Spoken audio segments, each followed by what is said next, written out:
రిలేషన్‌లో ఉన్నావా? లేదన్న ఇప్పుడు ఎన్ని ప్రపోజల్స్ వచ్చాయి? వస్తుంటాయి అంటే లైక్ ప్రపోజల్స్ అంటే తెలియదు ఇంట్లో కదా వాళ్ళు చూపించే ప్రపోజల్స్ గురించి కాదు నేను అనేది. అవునవును. అంటే నార్మల్‌గా అమ్మాయిలు చెప్పే ప్రపోజల్. అదే అదే అదేనా? నార్మల్గా అయితే వస్తుంటాయి బట్ వాళ్ళకి తెలియదు కదా ఇవి అట్రాక్షన్ ఫీల్డ్ హ్మ్. వాళ్ళు అట్రాక్ట్ అవుతుంటారు హ్మ్. సో వస్తుంటాయి క్యాజువల్గా. ఏదైనా నీకు వచ్చిన ఒక డిఫరెంట్ గుర్తుండిపోయిన ప్రపోజల్ లైఫ్‌లో ఏది ఉంది? ఏంటది? డిఫరెంట్గా అంటే నువ్వు యాక్సెప్ట్ చేసావా లేదో అవన్నీ మనకు వద్దులే కానీ నార్మల్గా ఏదైనా ఒకటి డిఫరెంట్గా రేపు భలే ఉంది అంటే లవ్ యూ అనే పదం అని చెప్పేటప్పటికి ఆ రోజు ఆ అమ్మాయి నాకు అలా ప్రపోజ్ చేసింది కదా అని గుర్తొచ్చింది. నీకు గర్ల్ ఫ్రెండ్ ఉన్నా పర్లేదని ఒక ప్రపోజల్ వచ్చింది అది హైలైట్. ఎప్పుడు వచ్చింది ఇది? ఒక 1 year బ్యాక్. మ్మ్. నీకు గర్ల్ ఫ్రెండ్ ఉన్నా పర్లేదు మ్మ్. నేను నీకు సెకండ్ వైఫ్ లెక్కనే అయిపోతా అన్నట్టు. అమ్మ బాబాయ్. అమ్మో ఘోరం వస్తాయి అన్న అసలు మ్మ్. అసలు వేరే ఉంటుంది. ఓకే కానీ ఆ, నేను చూస్తున్నా వదిలేస్తా. Okay okay. వద్దు. నీ కో స్టార్తో నువ్వు ఎప్పుడైనా లవ్లో పడ్డావా? స్టార్తో లవ్లో అనేది అయితే ఏం లేదు. మ్మ్. ఆ, అంటే నువ్వు అరే ఈ అమ్మాయి భలే ఉంది కదా అని అనుకున్నావు బట్ ప్రేమని చెప్పలేక ఆగిపోయిన సందర్భాలు కానీ? అట్లేం లేదన్న నేను లైక్ అట్లేం లేదు. ఎందుకంటే మనం ఇప్పుడు వాళ్ళతో లైక్ యాక్ట్ చేస్తున్నాం కదా.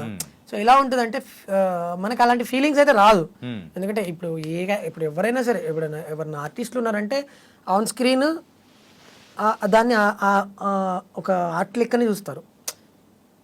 వాళ్ళ పని అది, వర్క్ అది. సో వర్క్ని వర్క్ లెక్కనే చూస్తాం కానీ ఆఫ్ స్క్రీన్లో ఏదైనా నార్మల్గా ఫ్రెండ్లీగా మాట్లాడుకోవడము.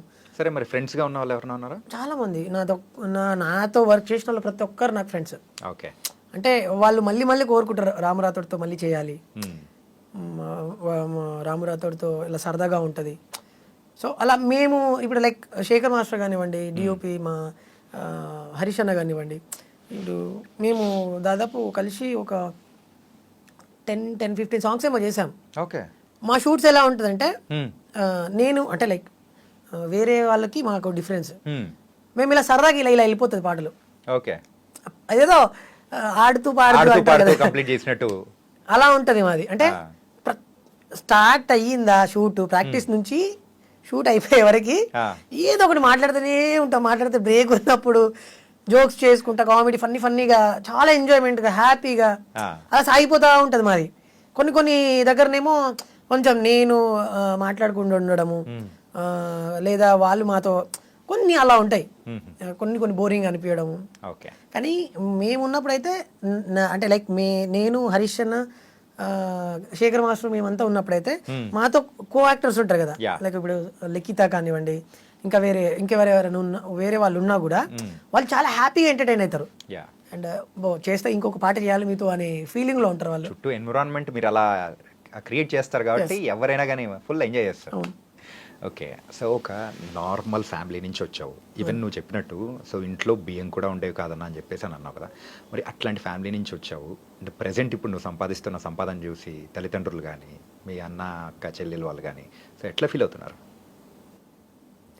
అంటే వాళ్ళు ఆల్వేస్ ప్రౌడ్గా ఫీల్ అవుతుంటారు. అండ్ ప్రజెంట్ అయితే వాళ్ళు ఇంకా అంతే, వాళ్ళకు ఒక డ్రీమ్ అంతే, ఇక Yeah. I dream. అటు తిప్పి మా దగ్గరికి వేసావు నువ్వు. ఒక డ్రీమ్ అది. ఓకే. డ్రీమ్ ఫుల్ఫిల్ అవుతుందన్నమాట. ఎస్. సో ఇల్లు అలాంటివి ఏమన్నా కట్టించుకున్నారా? ప్రజెంట్ అది వర్క్ నడుస్తుందన్న. నడుస్తుందా? ఓకే. ప్రజెంట్ ఇప్పుడు అదే వర్క్లో ఇప్పుడు వర్క్ నడుస్తుంది. ఇంటర్వ్యూ అయిపోతే వెళ్ళాలి ఇప్పుడు ఇంటికి. మళ్ళీ ఇంటికి వెళ్ళేసి ఆ పనులు చూసుకోవాలి. ఎన్ని సిమెంట్ బస్తాలు వచ్చాయి, ఇసుక వచ్చిందా రాలేదా అనా? నిజంగా నైస్ అప్ప. ఎక్కడ స్టార్ట్ చేసావు అండ్ ఇప్పుడు ఎలా వెళ్తున్నావు అనేది కూడా ఒక చాలా ఇన్స్పైరింగ్ స్టోరీ. చాలా సూపర్గా ఉంది. సింపుల్ అన్న.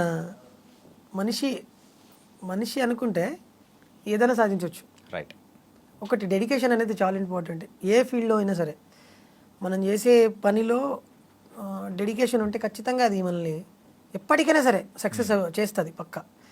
కానీ ఇప్పుడు నాకు కొంచెం ఈ టైం లేక కొంచెం నేను నా టైం సెట్ చేసుకోలేకపోతున్నా. కానీ ఖచ్చితంగా డెడికేషన్ ఉంటే ఖచ్చితంగా మనిషి ఎక్కడికైనా వెళ్ళిపోతాడు. సరే, ఈసారి నా కోరిక మేరకు సో రాను బొంబాయికి రాను అని చెప్పేసి అనేది కదా, దుబాయ్ పెట్టేసి ఇంకో సాంగ్ వచ్చేసి ఓకేనా? అప్పుడు నేనే గుర్తు రావాలి నీకు.